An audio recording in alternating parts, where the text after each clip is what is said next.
Mr. President, I want to talk today about Russia. I want to talk about Vladimir Putin. I want to describe to this chamber a bipartisan victory that together we won.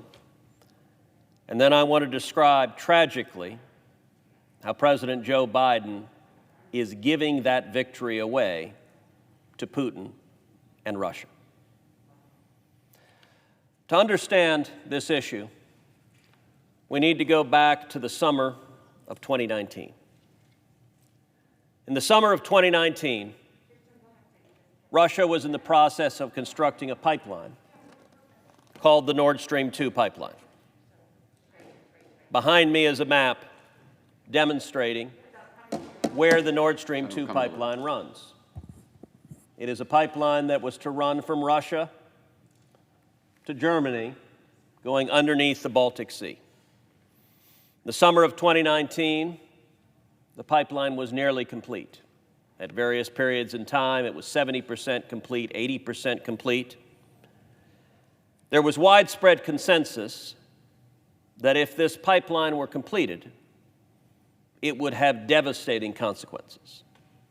In a few minutes, I will discuss those consequences in greater detail.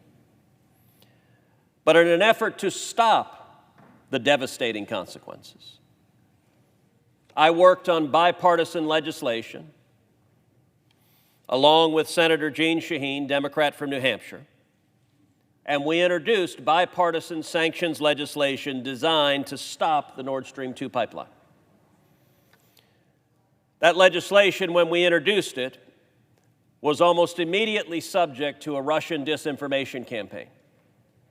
In Europe, the Russians were saying to anyone who would listen that the Cruz-Shaheen sanction legislation could never pass, that there was no way Congress would come together in a bipartisan manner to stop the Nord Stream 2, that it was hopeless, that no one needed to be concerned that this legislation could pass.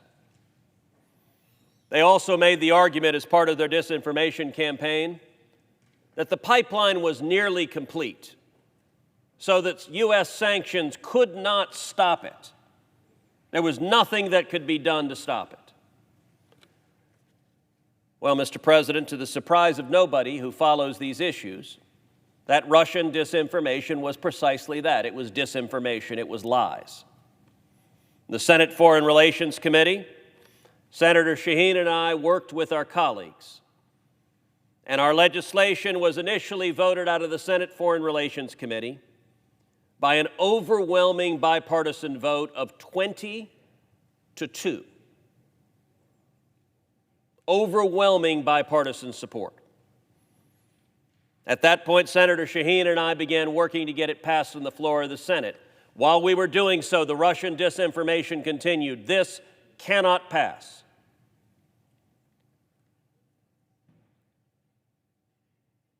We endeavored to have our sanctions legislation attached to the National Defense Authorization Act, which was moving in the fall and winter of 2019. To do so, Mr. President, was not easy.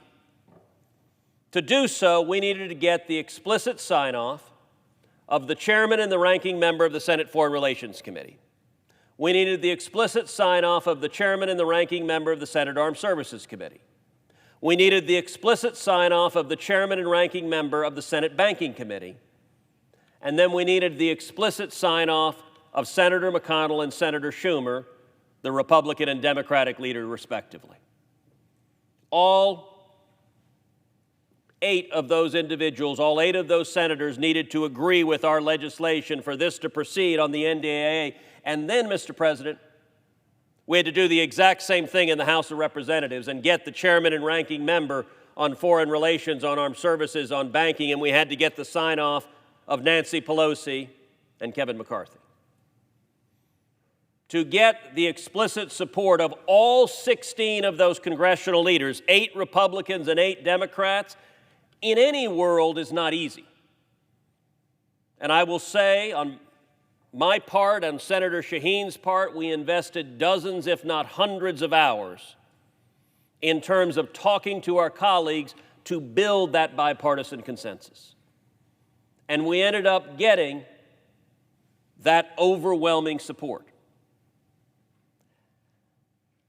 In many ways, that support was miraculous. Why is that?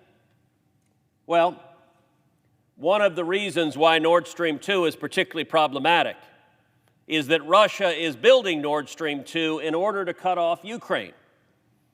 There is currently a pipeline running through Ukraine, and through Nord Stream 2, Russia has the power to starve Ukraine. Why is it miraculous in December of 2019 that we're able to pass this legislation? Well, if you recall what was happening in the House of Representatives in December of 2019, the House of Representatives was in the middle of impeaching President Donald Trump for alleged high crimes and misdemeanors concerning Ukraine.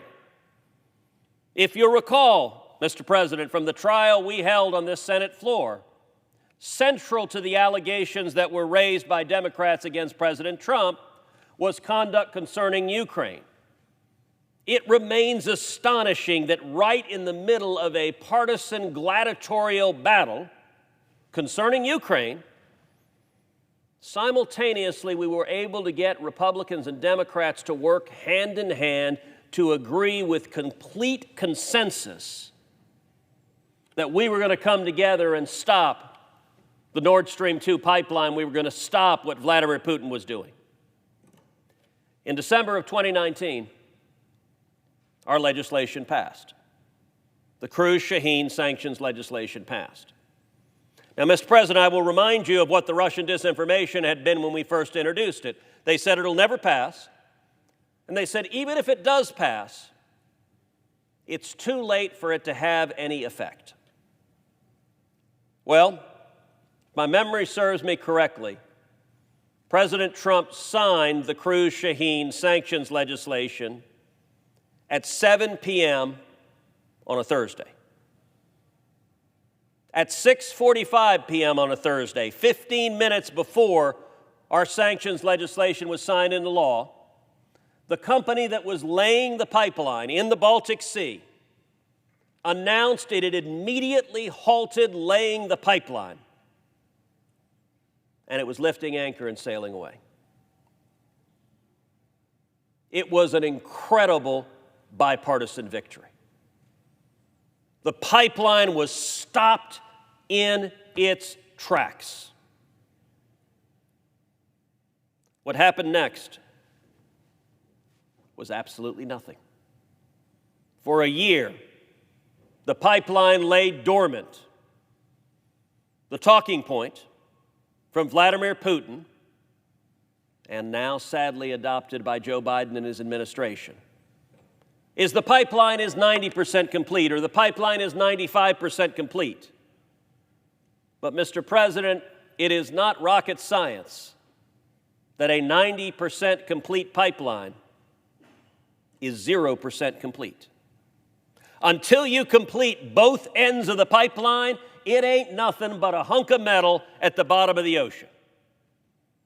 Nothing is traveling through it until the pipeline is complete and online. For a year, the pipeline lay dormant. Then in the year 2020, Senator Shaheen and I joined together again in a second round of bipartisan legislation. A second round of sanctions. We had stopped the Nord Stream 2 pipeline in its tracks. For a year, Putin was stopped altogether, and we came together for a second piece of legislation, the second version of Cruz, and just like the first sanctions, we passed it through both houses of Congress and it was signed into law. With overwhelming bipartisan support, nearly unanimous support of all 535 members of Congress. So we now had two major pieces of sanctions legislation on the books.